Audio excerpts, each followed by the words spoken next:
આ ગાડી જે અત્યારે અહીંયા જોઈ શકાય છે એમાં જેપી નડ્ડા છે, એમની સાથે જ સંગઠનના અન્ય નેતાઓ એટલે કે એમની જ ગાડીમાં પ્રદેશ પ્રમુખ જગદીશ વિશ્વકર્મા અને સંગઠન મહામંત્રી ગુજરાતના રત્નાકર પાંડે તે પણ તેમની સાથે હાજર છે।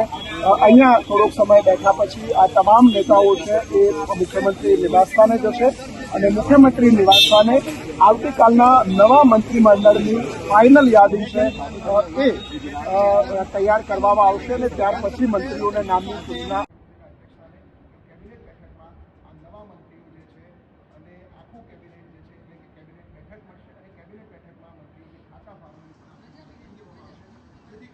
दिवाली